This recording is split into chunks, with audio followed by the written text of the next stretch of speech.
The Lord be with you. and with your spirit. A reading from the Holy Gospel according to St. John. Glory to you, O Lord.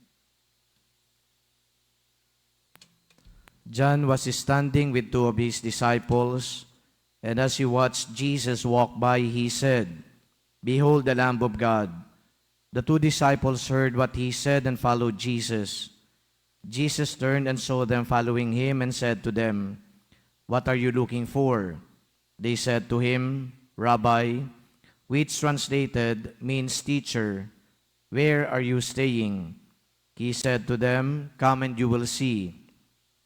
So they went and saw where he was staying, and they stayed with him that day. It was about 4 p.m. Andrew, the brother of Simon Peter, was one of the two who heard John and followed Jesus. He first found his own brother Simon and told him, "We have found the Messiah," which is translated Christ. Then he brought him to Jesus. Jesus looked at him and said, "You are Simon, the son of John. You will be called Cephas," which is translated Peter. The Gospel of the Lord. Praise to you, Lord Jesus Christ. Kanina po sa aking radio program, isa sa mga napag-usapan po namin ay yung pagdiriwang ng piyesta ng Poong Nazareno. Marami po sila na ginawang clarification. Una po, hindi na tinatawag na Black Nazarene. Ang tawag na po talaga nila ay Jesus the Nazarene o Jesus Nazareno. Kasi po, tama naman dahil ang Panginoong Hesukristo naman ay hindi naman talaga tinatawag na may qualifying word na black. So, Jesus of Nazarene. Okay? Kaya yun po ang unang-unang pagbabago.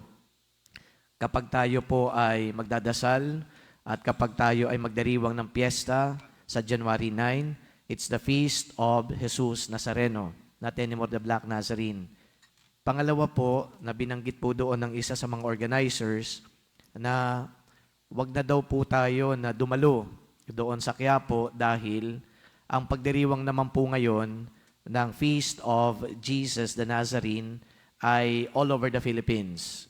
So, ibig sabihin, hindi na lang po ang Quiapo Church ang magdiriwang ng piyesta ng Jesus Nazareno, kundi lahat po ng mga simbahan sa buong Pilipinas, ito po ay itinuturing ng piyesta. Dahil po yan sa naging desisyon ng Catholic Bishops' Conference of the Philippines last year. Ganito din po, panahon ng January po yata yun, if I am not mistaken, na ideklara yung January 9 bilang universal feast dito sa buong Pilipinas ng Jesus the Nazarene. Okay, so kayo po ay inaanyayahan ko din na dumalo po dito sa pagdiriwang ng piyesta na yan sa EDSA Shrine mismo. Alam ko yung iba sa inyo ay namamanata at nagdanais na pumunta pa ho doon sa Quiapo. Dahil yung panata, ayon sa inyong paniniwala, ay hindi dapat yan napuputol. So kaya, it is not anymore about the feast, but it's about the panata na hindi dapat maputol. Kaya dapat pumunta doon po sa Quiapo. Pero ang paliwanag naman ho namin dito, well, yung mga panata naman na yan, ay hindi naman ibig sabihin yan ang susi ninyo para ang Diyos ay magkaloob sa inyo ng inyong mga kahilingan o ng mga hinihingi ninyo sa Kanya. The Lord is not going to give us because of our panata. The Lord is not also going to help us because we are righteous. Alam ninyo, kahit hindi naman ho righteous, kahit pa nga makasalanan, ito naman, sila naman ay binibiyayaan din ng Diyos. Kung naaalala po ninyo, meron pong mga tax collectors, for example. Ito ay kilalang public sinners, pero hindi po sila ni-reject o dininay ng Diyos. Actually, yung nagre-reject sa kanila ay yung mga tao na nakakakilala na sila ay public sinners. You remember Zacchaeus, you remember Matthew, public sinners ang mga taong yan, kaya iniit sa pwera ng mga Israelita, ng mga Hudyo. But then, Jesus would dine with them. Jesus would go to their house. Jesus would commune with them. And what does that imply? So, ibig sabihin, kahit na ganitong uri ng tao ka, okay? Hindi ka pwedeng i-reject ng Diyos.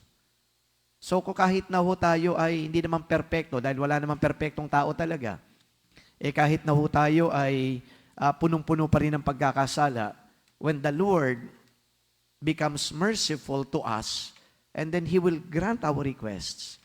Hindi naman po yan masamang teolohiya. Actually, yan po yung tamang teolohiya because we focus on who the Lord is, and the Lord is generous, the Lord is compassionate, the Lord is forgiving, the Lord is kind, the Lord is omniscient. So yun po ang focus natin more than our own incapacities, more than our own imperfections. Kasi kung halimbawa, tumitingin lang ang Diyos sa perfection ng tao, ay naku, wala tayong mahihita, wala tayong makukuha. Dahil hindi tayo magiging karapat-dapat. O, yun po ang tamang teolohiya, ha? Tatandaan natin. It's not about us. It's not about what we do. It's not about the condition of our life. But it is about the Lord who is merciful and just. Okay? Pero yun nga lang, kahit na ganito po yung teolohiya natin, hindi naman ibig sabihin, mananatili na lamang tayong ganito.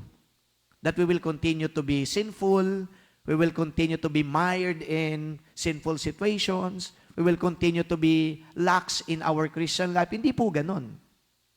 Kung maiintindihan nyo rin, ay yung dynamics between Jesus and those so-called public sinners, si Zacchaeus, si Mateo, ano bang ginawa nila? They were converted.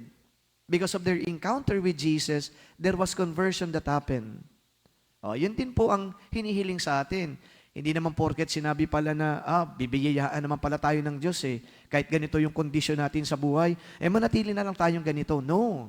It is because of God's compassion, God's generosity, na maaari tayong magbago sa buhay. Yun ang hinihiling din ng Diyos, that we return to His fold.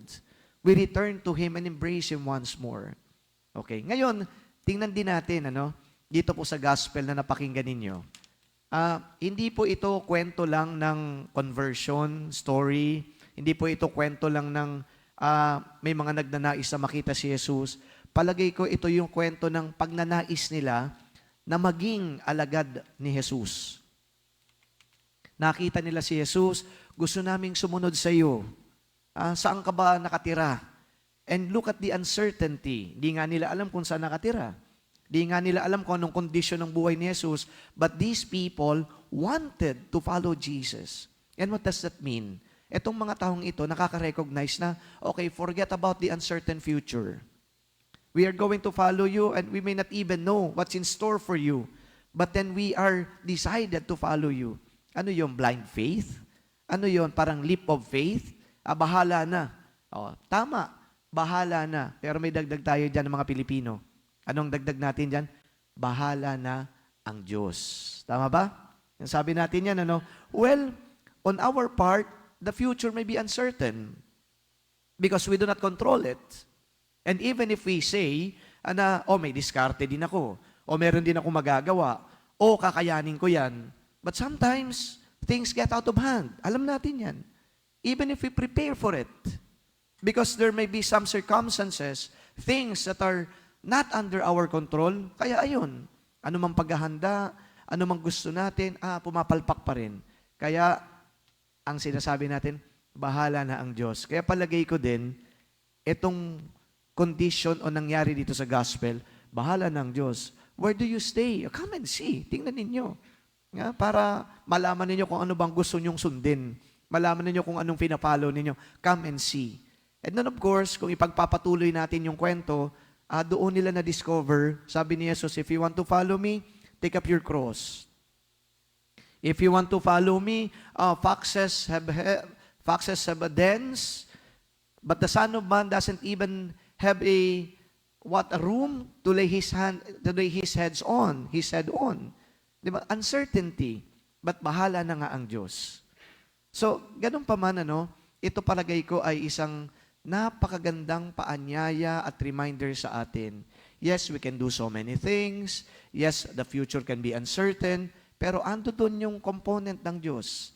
The God element, the divine intervention, bahala na ang Diyos. But again, I'd like to warn you, it doesn't mean we don't do anything anymore. Pero may mga bagay na ang Diyos ang makakagawa. Bahala na ang Diyos.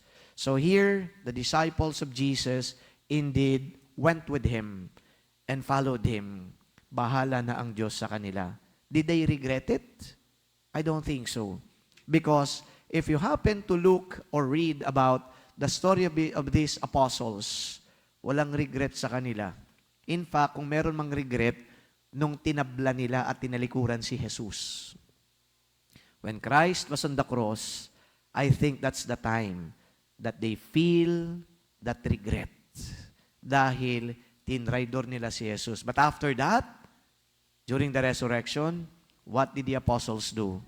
They recommitted themselves to following Jesus. So dahil batid nila, bahala na nga ang Diyos, nasa Diyos ang lahat, nasa Kanyang biyaya. My dear friends, brothers and sisters, today the church invites you, go to Jesus, follow Jesus, bahala na ang Diyos sa ating lahat. Amen.